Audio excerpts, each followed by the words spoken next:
Hello everybody, আসসালামু আলাইকুম। আমি আক্তার দ্য রাইডার আছি আপনাদের সাথে নতুন একটা ভিডিও নিয়ে। অনেকদিন পর আসলাম। অনেকদিন, হ্যাঁ, প্রায় ১ মাস প্লাস হয়ে যাবে। নতুন কোনো ভিডিও নিয়ে আসিনি। সো বেশ কিছু সমস্যার জন্য, বেশ কিছু অভিমান, বেশ কিছু কারণের জন্য কোনো ভিডিও দিতে পারিনি। তো নতুন ভিডিও নিয়ে, নতুন ট্যুর নিয়ে এখন থেকে নতুনভাবে শুরু হবে আবার নতুন ভিডিও। সো আজকের টপিকসটা আজকে কি নিয়ে আলোচনা করব তো ভাবলাম গতকাল আমি বাইকের জন্য তেল নিয়েছিলাম, অকটেন নিয়েছিলাম। সো দিয়ে একদম সেখানে গিয়ে আমি অবাক। কেন অবাক? চলুন, চলতে বলছি। আচ্ছা, অবাক কেন হলাম? শুনুন, চলুন একটি গল্পের মাধ্যমে বলি অবাক হওয়ার কারণটা কি। যদিও বাস্তবতা অনেক কঠিন, অনেক নির্মম। সো এটাকে আমাকে মেনে নিতেই হবে। আমি একটা গল্পের মাধ্যমে অবাক হওয়ার কারণটা বলতেছি। জানি না গল্প আমি কোনো সম্প্রদায়, কোনো দল, কোনো গোত্রের প্রতি ইঙ্গিত করে বলছি না। যদি কারোর সাথে মিলে যায় তো আমি দুঃখিত। গল্প ঠিক এরকমই। ও আচ্ছা, গল্প বলার আগে আরেকটা টুইস্ট বলে নিই। এই গল্প হয়তো অনেক অনেক রকমের শুনছেন, অনেক রকম শুনে থাকতে পারেন। আমার কথার সাথে তাদের কথা নাও মিলতে পারে, মানে টপিক একই থাকবে, কথাগুলো হয়তো বা এলোমেলো ঘুরানো থাকতে পারে। যাক, চলে আসি প্রসঙ্গে। এক রাজ্যে এক রাজার কাছে কিছু প্রজারা চলে আসছে। কেন চলে আসলো? ধরেন ওইখানে চালের দাম হঠাৎ করে 20 স্বর্ণ মুদ্রা থেকে হঠাৎ করে 70-80, ধরেন 80 স্বর্ণ মুদ্রা এক বণিক দাম বাড়াই ফেলাইছে। কারণ ওই রাজ্যে শুধুমাত্র ওই বণিকে চাল বিক্রি করতো, অন্য কেউ চাল বিক্রি করতো না। এটা ছিল তার প্রধান একটা ফাঁক ফোকর। সো রাজ্যের প্রজারা, ঠিক আছে, যারা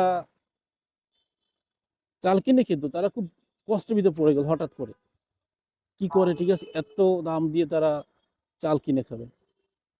তো চিন্তা করলে কি চলে না, আমরা সবাই যাই, রাজামশাইয়ের কাছে যাই, গিয়ে তার কাছে আমরা আমাদের কষ্টের কথা জানাই, আমাদের মানে যেভাবে আমরা কষ্ট নিয়ে বসবাস করতেছি এটা নিয়ে বলি, আমাদের বণিক আমাদের প্রতি নির্যাতন করতেছে।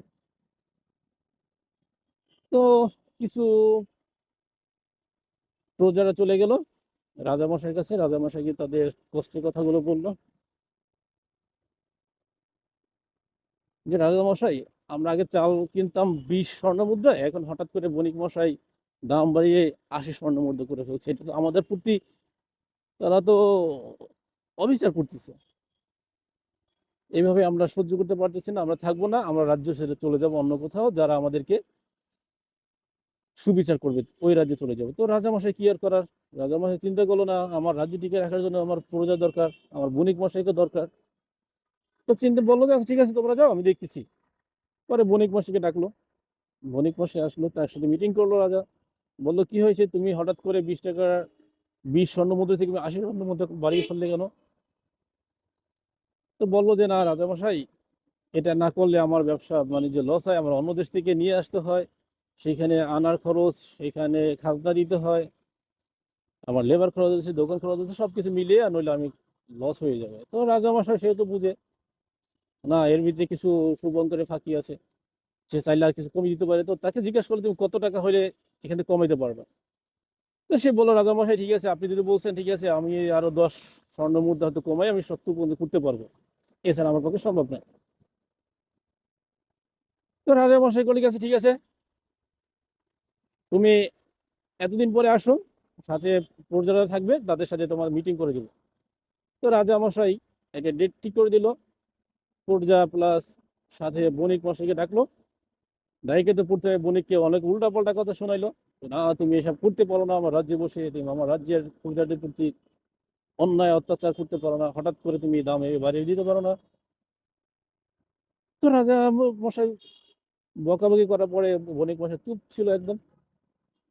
সাথে বললো, ঠিক আছে, আমি আজ থেকে আমার রাজ্যে চালের দাম নির্ধারণ করে দেবো, এর বাইরে কেউ বিক্রি করতে পারবে না বেশি দাম দিয়ে। তো বণিক মশাই চুপচাপ। প্রজারা বললো, না, আজকে কিছু একটা হবে, আমাদের পক্ষে হয়তো রাজামশাই রায় দেবে। তো বণিককে বললো, রাজামশাই বলেন আপনি কত টাকা হবে চালের দাম?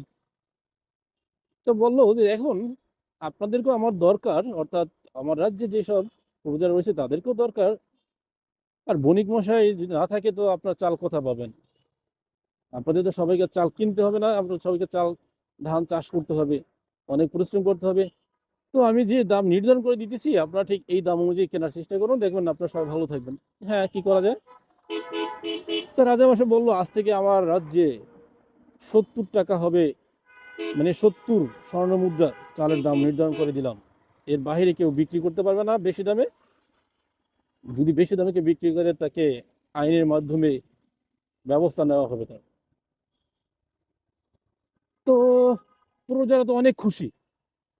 হম 20 টাকা, 20 স্বর্ণ মুদ্রা থেকে চলে আসলো 80 স্বর্ণ মুদ্রা। সেখান থেকে রাজামশাই আমার জন্য অনেক কিছু করে ফেলছে। 70 স্বর্ণ মুদ্রা করে ফেলছে, 10 স্বর্ণ মুদ্রা কমাই দিছে। আরে বাবা, রাজা তো অনেক কিছু করে ফেলছে। এদিকে বণিক মশাই চিন্তা করলো কি, শালার যা আছে আমার তো লাভ। হম 20 টাকা থেকে 80 স্বর্ণ মুদ্রা করছি, 20 স্বর্ণ মুদ্রা থেকে 80 স্বর্ণ মুদ্রা, অর্থাৎ 60 স্বর্ণ মুদ্রা বাড়াই ফেলাইছি। রাজা না হয় 10 টাকা কমাই ফেলছে, তাতে কি আসে যায়? আমার তো 50 স্বর্ণ মুদ্রা এখন লাভ থাকে। যদি 20-এ থাকতো আমার 50টা আরো বেশি থাকতো। আমার তো লাভই লাভ। তো আমাদের অবস্থা ঠিক এমনই। গত 2 দিন ধরে আমি ফুয়েল দেখতেছিলাম, আমার ফুয়েল কম ছিল, তো ভাবলাম যে না, আজকে একটু ফুল নিয়ে নিই। আমি যদিও সবসময় ফুল ট্যাঙ্কি নেই। দেখেন আমার ফুলের দাগ কিন্তু কমে গেছে, মাত্র 2 দাগ। সবসময় এখানে পুরো ফুল দাগ থাকে। সো কালকে যখন ফুয়েল নিতে গেলাম তো পরে চিন্তা করলাম বাইকে তো আমি একটু মাইলেজ কম পাচ্ছি, তো একটু ফুয়েলে কমাইনি। তো 500 টাকা নেই, 510 টাকা নেই। যদি আমি সবসময় একটু খুচরো টাকা 1000 নিলে 1010, 500 নিলে 510, অথবা 710, এই মিলে জিলেন। তো কালকে যখন 510 টাকা তেল নিলাম, তেল নিয়ে শেষ দেখি 3 পয়েন্ট সামথিং আসতেছিল লিটার। তো বললাম ভাই কি ব্যাপার, এত কম কেন? বললো ভাই আপনি দেখেন দাম তো বাড়ছে। অর্থাৎ আমার তেল আগে কিনতাম 89 টাকায়, যতটুকু মনে আছে, আমার যত মনে পড়তেছে, মেমোরি বিক্রি না করলে, হঠাৎ করে একদিন, একদিন না সরি এক রাতে, হুম, যেভাবে হয় বাংলাদেশে সবকিছু রাতেই সম্ভব। রাতে না হলে তো ভাই কোনো কিছু হতো না। রাত অসুবিধাই তো অনেক কিছু করে দিতেছে। নিশি রাতে কত কিছু হয়। যাই হোক, এটা কোনো এটা আমার কোনো সাবজেক্ট ছিল না। যাই হোক, রাতেই হঠাৎ করে 35 টাকা নাকি 35 টাকা মতো হয়, আর বেশি দাম বেড়ে 130 টাকা, 89 টাকা থেকে। ভাই অঙ্কে তো কাঁচা হইবে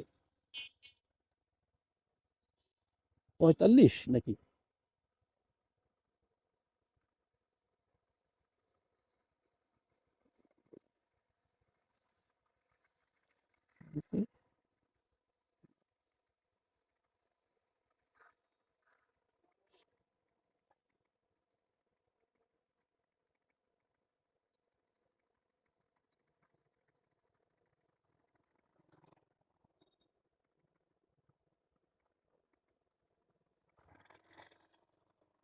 মানে রাতে কি না হয় বলেন? এই নিশি রাতে অনেক কিছু সম্ভব ভাই।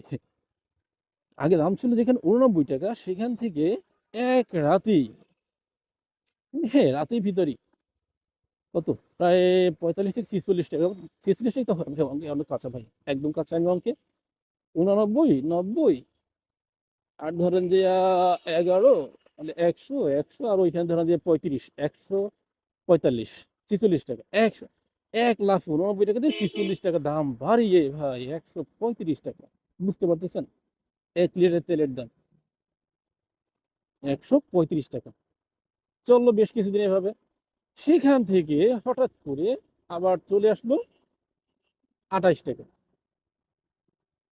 নাকি নাকি 30 টাকা চলে আসছে, সরি 30 টাকা। 30 টাকা থেকে চলে আসছে কত, 28 টাকা। মানে মোটামুটি না, আমরা চিন্তা করছি না বাবা 135 টাকা, সেখান থেকে 30 টাকা, আমার 28 টাকা খাইছে। আমরা তো চালাবো আর ট্যুর দেবো ইচ্ছা মতো। হ্যাঁ, 28 টাকা থেকে দেখি 26 টাকা হলো নাকি, সরি 26 টাকা, 28 না 26, 30 থেকে 26।